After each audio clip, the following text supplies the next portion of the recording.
नमस्कार प्यारे छात्रों, मैं राजकुमार सैनी आप सभी छात्रों का इस ऑनलाइन पाठ्यक्रम में हार्दिक स्वागत करता हूँ। प्यारे बच्चों, आज हम प्रश्नावली जो 7 है वो पढ़ रहे हैं, जिसमें आप त्रिकोणमितीय सर्वसमीकरणों के बारे में पढ़ेंगे। और इसके बारे में देखो, मैंने अभी जो कल 6 की प्रश्नावली थी उसके बारे में मैंने आपको थोड़ा सा बताया था कि त्रिकोणमितीय फलन क्या होते हैं और जो त्रिकोणमितीय फलनों की सारणी क्या होती है, ये तो मैंने आपको उस टाइम करवा दिया था। अब हम पढ़ेंगे त्रिकोणमितीय सर्वसमीकरण। देखो, सर्वसमीकरणों का मतलब क्या होता है? ऐसा कोई फॉर्मूला या नियम जो आपका सर्वमान्य क्या हो, सत्य हो, जिसका किसी स्थान या विशेष परिस्थिति के आधार पर उसमें कोई परिवर्तन नहीं आए, तो वो कहलाती है आपकी त्रिकोणमितीय सर्वसमीकरण। देखो, जैसे आप बीजीय सर्वसमीकरण जानते हो आप, जैसे a + b का होल स्क्वायर होता है, तो ये a² + 2ab + b²। ये भी क्या है? सर्वसमीकरण है। सर्वसमीकरण का मतलब होता है सर्वमान्य, यानी सभी जगह समान रूप से मान्य, वो होती है आपकी सर्वसमीकरण। यानी उसका किसी भी जगह या दशा के हिसाब से उसमें कोई परिवर्तन नहीं होता है, सभी जगह वो समान रूप से उपयोगी होती है, वही क्या कहलाती है? सर्वसमीकरण। अब हम यहाँ पर, ये तो बीजीय सर्वसमीकरण, हम किसकी बात करेंगे? हम जो त्रिकोणमितीय सर्वसमीकरण हैं उनकी बात करेंगे। तो सबसे पहले देखो, मैं आपको ये थोड़ा सा समझा दूँ कि सर्वसमीकरण शब्द ये कहाँ से आया है और जो त्रिकोणमितीय आपकी सर्वसमीकरण है वो बनाई कहाँ से गई है। तो देखो, आपको पता है कि मैंने आपको समझाया था कि जैसे मान लो आपके पास कोई समकोण त्रिभुज होती है इस तरह से ABC, और मैंने आपको ये बताया था कि समकोण त्रिभुज में ये तो क्या होता है? कर्ण होता है। ये आपका थीटा है, मान लो इस थीटा के सामने भुजा को आप क्या कहते हो? लंब कहते हो। और जो इन दोनों की उभयनिष्ठ है उसको आप क्या कहते हो? आधार कहते हो। और ट्रिग्नोमेट्री फंक्शन का मैंने आपको मतलब समझाया था कि जैसे आप इसको इंग्लिश में आपने तो इसको ट्रिग्नोमेट्री अब ट्रिग्नोमेट्री का मैंने आपको मतलब बताया था। ट्री का अलग मतलब होता है, गोनों का अलग होता है और मेट्री का अलग। जब आप इसको टुकड़ों में तोड़ोगे तो आएगा ट्री प्लस गोनो प्लस मेट्री। अब ट्री का मतलब हो गया 3 और गोनों का मतलब भुजाएं और इसका मतलब माप, यानी 3 भुजाओं के माप से संबंधित जो फलन बनते हैं वो आपके क्या कहलाते हैं? त्रिकोणमितीय फलन कहलाते हैं। जो मैंने आपको बता रखे हैं कि 6 होते हैं आपके: sine theta, cos theta, tan theta, cot theta, sec theta और कोसेक थीटा। ठीक है। अब 3 भुजा कौन सी? जो समकोण त्रिभुज होता है उनकी तीनों भुजाओं के आधार पर ये बने हैं। जब आप इसकी भुजा में इस भुजा का भाग लगाते हैं, कर्ण का भाग लगाते हैं, तो आपको क्या प्राप्त होता है? साइन थीटा आपको प्राप्त होता है। इसी तरह आप कोस थीटा कब प्राप्त करेंगे? जब आप आधार में कर्ण का भाग नहीं आएगा आपके पास से कोस थीटा। तो इसलिए ये तो मैंने इस वर्ड के बारे में चर्चा की है कि ट्रिग्नोमेट्री वर्ड का मतलब क्या होता है। अब हम बात करें किसकी? सर्वसमीकरणों के बारे में। देखो, सर्वसमीकरण आपकी यहाँ पर मुख्य रूप से कितनी होती है? 3 होती है, ध्यान रखना। एक होती है sign square theta plus cos square theta बराबर एक होती है 1 प्लस टेन स्क्वायर थीटा बराबर क्या होती है? Sec square theta. एक होती है 1 प्लस कोट स्क्वायर थीटा बराबर क्या होती है? Cosec square theta. अब देखो, इनको सर्वसमीकरण कहते क्यों है? क्योंकि इनमें थीटा का मान कुछ भी लेने पर, किसी भी जगह के हिसाब से या कोण का मान बदलने पर कहीं पर भी इनके मान में कोई परिवर्तन आपको देखने को नहीं मिलेगा, यानी समान रूप से सर्वमान्य है ये। इसीलिए इनको क्या कहते हैं? हम सर्वसमीकरण। जैसे हम चलो इसकी बात करते हैं। मेरे पास है sign square theta plus cos square theta, ये एक सर्वसमीकरण है। अब हमें इसकी जांच करने की सर्वसमीकरण क्यों है? आप अपने हिसाब से, चलो हमें और तो कोणों का पता नहीं है, लेकिन जो हमने जो कल त्रिकोणमितीय फलनों की सारणी पढ़ी थी उनमें तो हमें 5 कोणों का पता है। तो जैसे मान लो मैंने थीटा का मान मैंने 0 लिया, अब यहाँ रख के देख लो आप 0, sine square 0 plus cos square 0 degree बराबर 1, तो दोनों का सका देखो आना आपका बराबर आएगा। इसका मान 0 होता है, इसका मान 1 होता है, तो 0 + 1 बराबर 1, 1 बराबर 1, तो मान दोनों बराबर आ रहे। सर्वसमीकरण का मतलब ये होता है कि जब आप वहाँ पर जो चर वाले पद है उनका जब आप मान रखते हो तो दोनों पक्षों का मान आपको बिल्कुल क्या होता है? समान रूप से प्राप्त होता है, इसीलिए वो क्या है कि सर्वसमीकरण है। अब चलो, जैसे आपने थीटा का मान भी 30 डिग्री ले, सर मान लो, तो आपका मान बनेगा sine square 30 degree plus cos square 30 degree बराबर 1 है। तो अभी देखो इधर वाला मान आपका 1 ही बनेगा। कैसे? इसका मान 1/2 होता है, इसका रूट 3/2 होता है, बराबर उधर 1 आ रहा है, 1/4, 3/4 बराबर 1, 4 लघुत्तम आया, 1 + 3 बराबर 1, 4/4 बराबर 1, 1 बराबर 1। तो यहाँ पर भी आपका मान वही आ रहा है। तो इसका मतलब आप इस पूरी सारणी में से कोई भी बिंदु रख के देख लो, आपको प्रत्येक बिंदु पर दोनों पक्षों का मान बिल्कुल क्या प्राप्त होगा, समान प्राप्त होगा। इसीलिए ये क्या कहलाती है, त्रिकोणमितीय सर्वय समीकरण। ठीक है ना। ये तो मैंने बताया है कि त्रिकोणमितीय सर्वय समीकरण आपकी ये होती है। अब देखो ये होती क्यों है, ये आई कहाँ से, इनके बनाया किसे गया, हम पहले थोड़ी सी उनके सामने बात कर लेते हैं कि क्योंकि जो कोई भी सर्वय समीकरण जो फॉर्मूला होता है वो ऐसा तो है नहीं कि वो कहीं से उठ के आ गया और हमने उसको काम में लेना स्टार्ट कर दिया है। जब शुरुआत में उस फॉर्मूले को हम काम ले रहे हैं तो कहीं ना कहीं से वो अवश्य बना होगा, तभी तो हम उस फॉर्मूले को पढ़ रहे हैं ना, सर्वय समीकरण फॉर्मूले को। तो ये देखिए फॉर्मूला आपका बना कहाँ से है, इसको आप देखो एक बार अभी। जैसे आपको इस बात का पता है कि ये मेरे पास ABC का एक समकोण त्रिभुज है। अब समकोण त्रिभुज में आप जब साइन थीटा निकालोगे तो साइन थीटा का मान मेरे पास क्या आएगा, AB/AC आ जाएगा, क्योंकि और बटा ना लंब बटाकरण, लंब बटाकरण के हिसाब से साइन थीटा का मान मेरे पास क्या देगा, AB/AC। इसी तरह अगर मान लो मेरे को निकालना है कोस थीटा का मान, तो आपने ये तो पढ़ा है ना, आधार बटा कर्ण, तो कोस थीटा का मान मेरे पास क्या देगा, BC/AC ये देगा। यानी साइन थीटा का मान तो मैंने यहाँ पर इस त्रिभुज के हिसाब से क्या लिख दिया है, AB/AC, और कोस थीटा का मान मैंने क्या लिख दिया है, BC/AC। अब देखो आपने पाइथागोरस में प्रमेय पढ़ी है छोटी क्लास में कि समकोण जो त्रिभुज होता है वहाँ पर आप पाइथागोरस प्रमेय लगा सकते हो, जो क्या होती है आपकी कर्ण का स्क्वायर बराबर आधार का स्क्वायर प्लस लंब का स्क्वायर। यहाँ कर्ण का मान मेरे पास आ रहा है AC का स्क्वायर, आधार यहाँ पर है BC का स्क्वायर, लंब यहाँ पर है AB का स्क्वायर। तो ये एक आपकी क्या बन रही है, सर्वय समीकरण। ठीक है, बना लिया आपने। अब देखो मैं यहाँ पर क्या करूँगा, मैं इन दोनों को आपस में वर्ग करके जोड़ूंगा। मैंने लिख दिया sign square theta plus cos square theta, मैंने दोनों का वर्ग करके इनको आपस में जोड़ दिया है। अब साइन का तो वर्ग करने पर मान मेरे पास क्या देगा, AB/AC का होल स्क्वायर, और इसका मान क्या आ गया, BC/AC का होल स्क्वायर। भाई इधर बाएं पक्ष से मैंने इन दोनों को वर्ग करके जोड़ा है, इधर इनका मैंने मान रखा है। ठीक है ना। अब ये क्या बनेगा आपका, AB²/AC² बनेगा, और ये BC² बटा क्या बनेगा, AC²। ये आपने इसको इस तरह से लिख दिया है। अब देखो ये बाएं पक्ष में तो मेरे पास क्या रहा है, sign square theta plus cos square theta.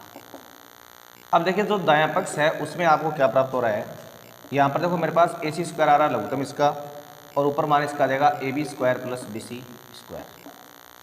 ये आपने इसके ऊपर मान प्राप्त कर लिया है। अब देखो sign square theta plus cos square theta को मैंने रख लिया एक बार सेम।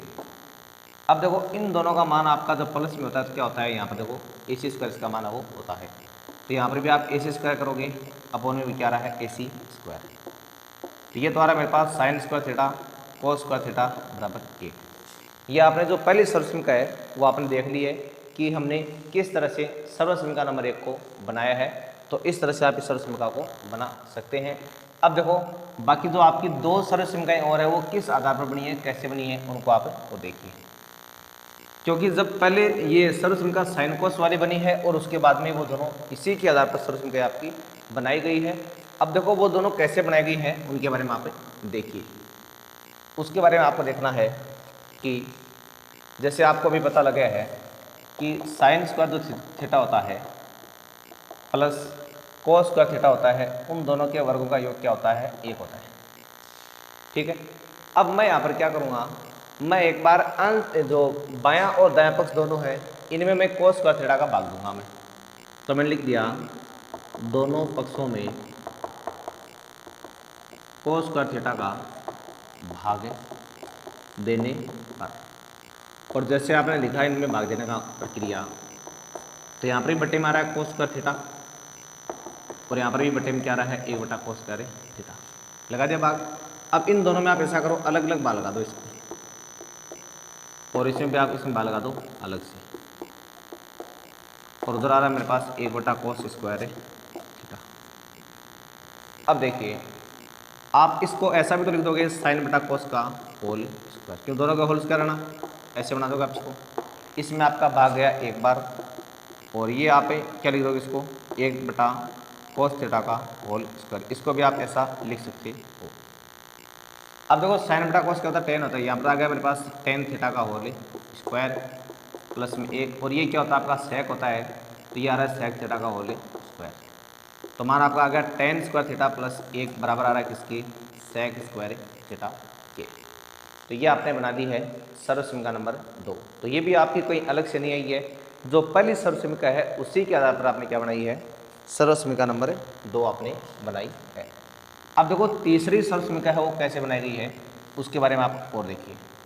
हालांकि एग्जाम में ये आपसे प्रूव करनी कोई नहीं पूछेगा, लेकिन मैं आज आपको इसका बेसिक जो इंट्रोडक्शन है वो करवा रहा हूँ, तो इसलिए मैं आपको इनके बारे में थोड़ा सा बता रहा हूँ। तो इस बार देखो मैं क्या करूँगा, दोनों पक्षों में मैं साइन स्क्वायर थीटा का भाग दूंगा। तो यहाँ पर मेरे पास आ रहा है साइन स्क्वायर थीटा बटे में आ रहा है साइन स्क्वायर थीटा प्लस में कोस स्क्वायर थीटा बटे में साइन स्क्वायर थीटा, और ये आ रहा है एक बटा साइन स्क्वायर थीटा। अब ये तो मान आपका एक हो गया, कुछ समान संख्या है, इसको आप ले देंगे कोस बटा साइन का होल स्क्वायर लिख दोगे आप इसको, और इसको आप लिख दोगे एक बटा साइन का होल स्क्वायर। अब यहाँ पर मेरे पास एक आ रहा है सेम, ये कोट थीटा का होल स्क्वायर हो गया, क्यों जानते हैं कोस बटा साइन क्या होता है, कोट होता है, ये होता है आपका कोसेक का होल स्क्वायर।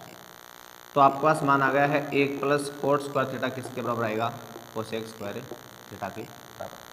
तो ये आपने सर्वसमीकरण नंबर 3 जो है उसको प्राप्त कर लिया है।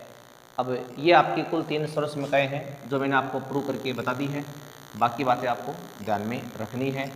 और ये सर्वसमीकरण इसलिए है क्योंकि आप इनमें किसी भी कोण का मान रख दो तो दोनों पक्षों का मान बिल्कुल क्या आएगा, आपका बराबर आएगा। चलो एक बार मैं आपको इनमें देखो थोड़ा सा मान रख के और दिखा दूँ। ये तो मैंने आपको भी प्रूव करके बताया इनको, जैसे हमने फर्स्ट में सीखा था ना, वैसे ही जैसे मान लो मेरे पास क्या है, एक प्लस टेन स्क्वायर थीटा बराबर क्या है, सेक स्क्वायर थीटा। ये सर्वसमीकरण है, तो सर्वसमीकरण है तो दोनों पक्षों का मान क्या आएगा, बराबर आएगा, चाहे आप थीटा का मान कुछ भी रखें। मैंने इस बार थीटा का मान मैंने क्या रख दिया, 0 रख दिया। तो यहाँ पर आ रहा है एक प्लस टेन स्क्वायर 0 डिग्री, इधर आ रहा है सेक स्क्वायर 0 डिग्री। तो एक प्लस इसका मान 0 होता है सारणी में, इसका मान 1 होता है, 1 प्लस 0 बराबर 1, 1 बराबर 1, दोनों मान बिल्कुल समान आ रहे हैं। तो इसका मतलब ये क्या आपकी सर्वमान्य सर्वसमीकरण है। ठीक है, अब देखो नेक्स्ट आगे हम बात करते हैं। चलो इस बार आपने सोचा कि चलो मैं 0 नहीं लूँगा, मैं थीटा का मान 45 लूँगा, कोई बात नहीं 45 लूँगा एक बार। तो यहाँ पर आएगा एक प्लस टेन स्क्वायर 45 डिग्री, यहाँ पर आएगा सेक स्क्वायर 45 डिग्री। तो इसका मान जानते हैं आप, एक होता है तो एक का स्क्वायर आ गया, इसका मान रूट क्या आ गया, उसका स्क्वायर आ गया। तो एक प्लस एक बराबर आ गया कितना, 2, 2 बराबर 2। यानी सर्वसमीकरण का मतलब ये होता है कि आप उन दोनों अचर पदों का मान कुछ भी रखो, और जो अचर का मान होगा आप कुछ भी रखो, तो आपको हमेशा दोनों पक्षों का मान बिल्कुल क्या होगा, प्राप्त होगा। इसीलिए वो क्या कहलाती है, सर्वसमीकरण। यानी सर्वसमीकरण का मान है वो हमेशा सर्वमान्य सत्य होता है, उसमें किसी भी जो चर के मान या जगह के स्थान पर उसमें कोई फर्क नहीं पड़ता है, इसीलिए वो क्या कहलाती है, सर्वसमीकरण। ठीक है, ये मैंने आपको देखो थोड़ा सा इनके बारे में अभी बताया है। अब जो मेन बात है वो इसमें भी आप देखो ऐसे चेक कर लेंगे तो आपका मान बिल्कुल दोनों क्या आएगा, समान आएगा। अब देखो आपको इस एक्सरसाइज में नोट क्या करना है वो मैं आपको देखो अभी लिखा रहा हूँ। ये तो मैंने आपको देखो थोड़ा सा इसके बारे में बेसिक जो इंट्रोडक्शन है वो आपको करवाया था। अब एक बार वो सारे फॉर्मूले आपको नोट करने हैं जो आपके आगे एक्सरसाइज में काम आएंगे। अब मैं फॉर्मूले हैं वो डायरेक्ट सीधे लिख रहा हूँ, और आपको कौन कौन से फॉर्मूले नोट करने हैं वो आप एक बार देख लो। तो हम सबसे पहले शुरुआत कर रहे हैं किसके साथ, जो त्रिकोणमितीय अनुपात है उनके बारे में। दोबारा से बात कर लेते हैं, कोई बात नहीं, त्रिकोणमितीय अनुपात। हालांकि मैं आपको एक छह में निकाल चुका हूँ, लेकिन फिर भी आप एक बार इनको दोबारा से नोट कर लो। इसमें आएगा आपका साइन थीटा का मान क्या आएगा, लंब बटे कर्ण आएगा, यानी लंब बटे कर्ण। और कोस थीटा का मान आपका आएगा आधार बटे कर्ण, यानी आधार बटे कर्ण। और उसके बाद में जो टेन थीटा है, उस टेन थीटा का मान आपके पास क्या आएगा, टेन थीटा का मान आपके पास आ जाएगा लंब बटे आधार, यानी लंब बटे आधार, ये आ जाएगा। उसके बाद में जो कोट थीटा है उसका मान आएगा आधार बटे लंब, यानी आधार बटे लंब, ऐसे आ जाएगा। उसके बाद में जो सेक थीटा है उसका मान आएगा कर्ण बटा आधार, यानी कर्ण बटा क्या देगा आधार, यह देगा।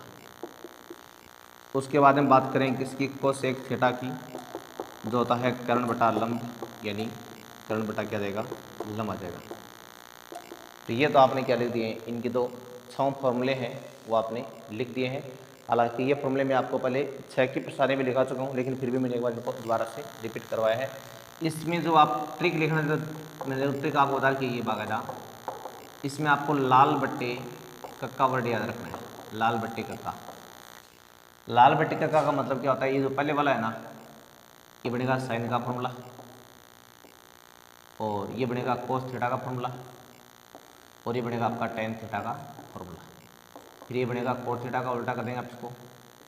फिर ये बनेगा सेक थीटा का, और ये कोसेक थीटा का। ठीक है, ये ट्रिक भी आप इसको अगर लिखना चाहो तो लिख लो, नहीं ट्रिक की कोई आवश्यकता नहीं है, क्योंकि 6 फॉर्मूले आपको ध्यान में रखने हैं। अब देखो उसके बाद में और कौन से फॉर्मूले आपको लिखने हैं। तो देखिए आप आगे इसमें पार्ट नंबर सेकेंड, एक इसमें आपको ध्यान रखना है कौन सा, जो व्युत्क्रम सूत्र है पहले उनके बारे में आप और देख लो। तो सारणी में अब आपको दोबारा नहीं सिखाऊंगी, क्योंकि सारणी मैंने आपको 6 की प्रणाली है उसमें बनानी बता दी है, तो सारणी आप वहाँ से इसको देख सकते हो। तो अगला नेक्स्ट पॉइंट आएगा आपका व्युत्क्रम सूत्र या व्युत्क्रम त्रिकोणमितीय फलन, व्युत्क्रम त्रिकोणमितीय फलन ये लिखना है। अब देखो इनमें व्युत्क्रम कोण किसका होता है उसके बारे में आपको देखना है।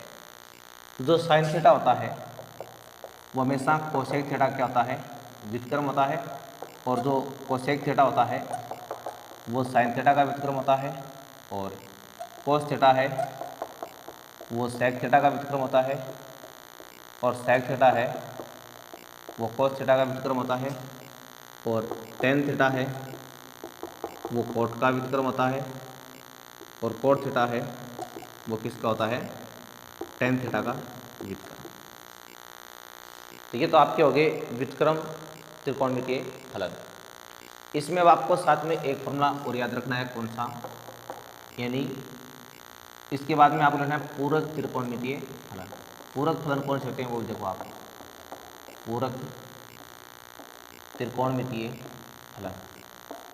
जब आप पूरक फलनों की बात करेंगे तो आपको ध्यान रखना है साइन 90 डिग्री माइनस थीटा है वो होता है कोस थीटा, और जो कोस 90 डिग्री माइनस थीटा है वो होता है साइन थीटा, और टेन 90 डिग्री माइनस थीटा क्या होता है कोट थीटा होता है, और जो कोट 90 डिग्री माइनस थीटा क्या होता है वापस करेगा आपका टेन थीटा होता है, और सेक 90 डिग्री माइनस थीटा क्या होता है कोसेक थीटा होता है, और जो कोसेक 90 डिग्री माइनस थीटा क्या होता है सेक थीटा। तो ये 6 फॉर्मूले तो आपके हो गए व्युत्क्रम सूत्र के, और 6 आपके हो गए पूरक त्रिकोणमितीय फलन के। तो इनको आपको याद करना है। अगर आप इसमें ट्रिक की बात करना चाहें तो देखो ट्रिक में आप इनको यूँ मान सकते हैं, हालांकि बेशक इनको आप याद कर लेना सही रहेगा।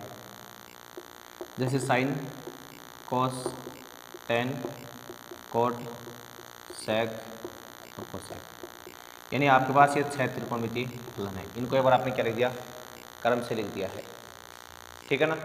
अब अगर आप इसमें पूरक फलनों की बात करें तो इधर से आप इनको देखो सब में से दो दो छोटे बना लो इस तरह से, तो ये तो बन रहे हैं आपके इसके पूरक के। और व्युत्क्रम की अगर बात करें आप तो इसमें क्या करना आपको, पहले आप फर्स्ट और लास्ट को मिलाओ इसे, फिर आप इन दोनों को मिलाओ इस तरह से, फिर आप इन दोनों को ऐसे मिलाओ, ये हो गया आपके व्युत्क्रम के। तो एक तरफ आपका बन जाएगा पूरक के लिए, एक तरफ आपका बन जाएगा व्युत्क्रम के लिए। तो ये ट्रिक वगैरह अगर आप इसको याद करना तो कर लो, नहीं तो बात नहीं, बाकी फॉर्मूले आपको लिखने हैं। इसके बाद देखिए कुछ और आगे फॉर्मूले, तो ये मिटा रहा हूँ मैं, तो इनको आप नोट कर लो आराम से, कर लिया होगा शायद। हाँ, तो अब जो अगला फॉर्मूला आएगा आपका वो आएगा त्रिकोणमितीय सर्वसमीकरण वाला पॉइंट है, वो भी आपको याद रखना है। तो इसमें आपको लिखना पड़ेगा क्या, आप लिखोगे यहाँ पर यानी त्रिकोणमितीय सर्वय समीकरण, त्रिकोणमितीय सर्वय समीकरण। और जो सर्व समीकरण होती है मैं आपको पहले बता चुका हूँ कि 3 सर्व समीकरण होती है। ये कौन कौन सी होती है? पहले तो ये होती है sign square theta plus cos square theta बराबर क्या होता है? 1 होता है। इसके आप 2 अलग अलग रूप और भी बना सकते हैं। कैसे? ये आपकी पहली सर्व समीकरण होगी, इसको लिख देंगे आप साइन स्क्वायर थीटा बराबर 1 माइनस कोस स्क्वायर थीटा, और कोस स्क्वायर थीटा क्या हो जाएगा आपका 1 माइनस साइन स्क्वायर थीटा। यानी इसी सर्व समीकरण के आप 2 अलग अलग रूप है वो और भी प्राप्त कर सकते हैं। दूसरी आपकी सर्व समीकरण रहेगी 1 प्लस टेन स्क्वायर थीटा बराबर आएगा सेक स्क्वायर थीटा। देखो इसके भी आप 2 अलग अलग रूप और बना सकते हैं। एक तो आएगा sec square theta minus tan square theta, और एक मेरे पास आएगा टेन स्क्वायर थीटा बराबर सेक स्क्वायर थीटा माइनस 1, क्या आएगा। और जो तीसरी सर्व समीकरण आपके पास है वो आएगी कौन सी, 1 प्लस कोट स्क्वायर थीटा बराबर क्या होता है कोसेक स्क्वायर थीटा। देखो इसके भी आप 3 रूप बना लो, cosec square theta minus cot square theta, और कोट स्क्वायर थीटा का मान क्या देगा कोसेक स्क्वायर थीटा माइनस 1। ये इसके 3 रूप हो गए, ये 3 सर्व समीकरण आपकी हो गई है। अब देखो इसके बाद में कुछ अन्य सूत्र है वो भी आप देख लो। हम बात कर रहे हैं अन्य सूत्र की। देखो अन्य सूत्र में आपको ध्यान रखना है, जो टेन थीटा होता है ना उसका मान हमेशा क्या होता है साइन बटा कोस होता है, और ये जो आपका कोट थीटा होता है उसका मान क्या होता है कोस बटे साइन, ये इसका मान होता है। ये इसके 2 हो गए अन्य सूत्र। अब देखो इस प्रणाली में कुछ अन्य आपके बीजीय सर्व समीकरण भी कब आएगी, तो कुछ बीजीय भी आप इसमें और लिख लो, ये मिटा रहा हूँ मैं, ठीक है ना। तो कुछ बीजीय सर्व समीकरण है उनके बारे में भी आप और देख लो कि बीजीय इसमें कौन कौन सी काम आएगी। तो यहाँ मैंने लिख दिया है कुछ बीजीय सर्व समीकरण, बीजीय सर्व समीकरण जो इस प्रणाली में काम आएगी, मैं केवल उनकी बात कर रहा हूँ, ठीक है ना। तो इसमें देखो आपको ये याद रखनी है, एक तो जैसे a प्लस बी का जो होल स्क्वायर होता है वो आएगा ए square plus 2ab plus b square. एक आपका आएगा a माइनस बी का होल स्क्वायर यानी ए स्क्वायर माइनस का 2ab प्लस बी स्क्वायर। एक आएगा ए स्क्वायर माइनस बी स्क्वायर आता है ए प्लस बी और ए माइनस बी। अब देखो कई बार आपको ऐसा भी लिखा हुआ मिल जाएगा ए स्क्वायर प्लस बी स्क्वायर, तो इसको आपको क्या मान लेना है ए प्लस बी का होल स्क्वायर मान लेना है, और साथ में आपको इसमें 2ab भी मान लेना है। ये आपकी इसी फॉर्मूले से बनी हुई सर्व समीकरण, ठीक है ना।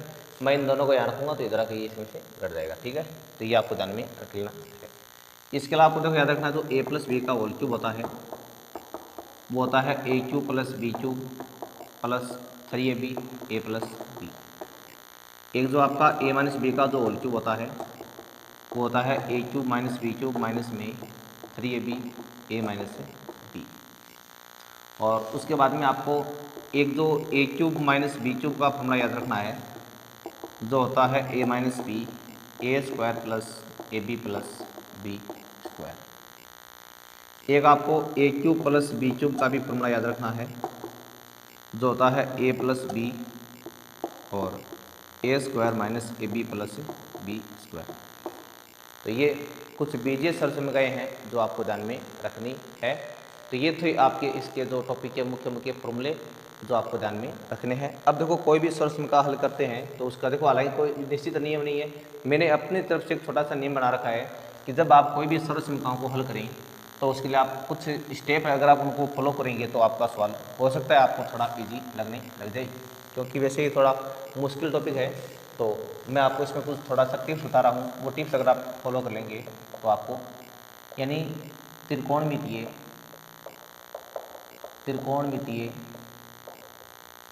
सर्व समीकरणों को हल करने का तरीका।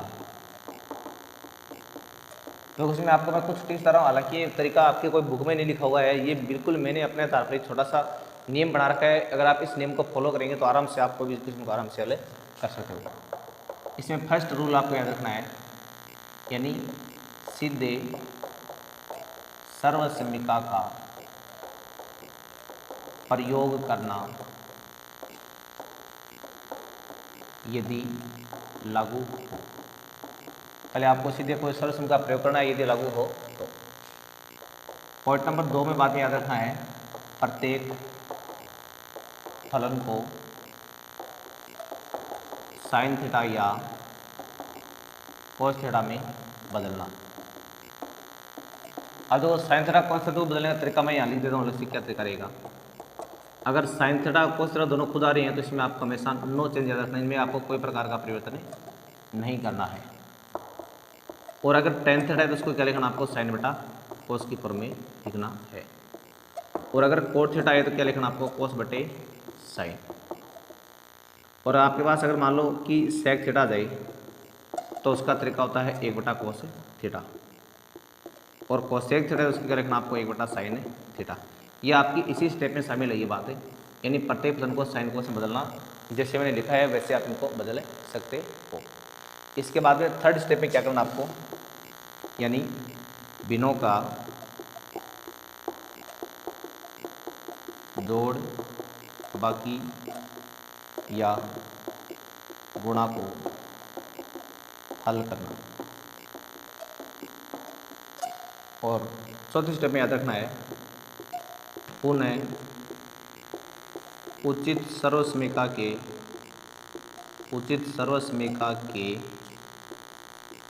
प्रयोग से वांछित हल प्राप्त करना। तो ये 4 बिल्कुल सिंपल तरीके बताए मैंने आपको, तो इनको आप अप्लाई कर सकते हो। ये आपको बिल्कुल ध्यान में रखने हैं, ये कोई आपको बुक में लिखे नहीं मिलेंगे, ये बिल्कुल मैंने अपने हिसाब से बच्चों को सवाल थोड़ा इजी बनाने के लिए ये बताए हैं। तो इनको चाहो तो आप नोट कर सकते हो, नया नोट को, तो इसमें कोई दिक्कत की बात नहीं है। आज हमने केवल इसके बारे में बेसिक बातें पढ़ी है। कल में जो एक्सरसाइज 7 है उसको हम स्टार्ट करेंगे। तब तक के लिए आपको नमस्कार, धन्यवाद। ये आपको कल याद करके आने हैं।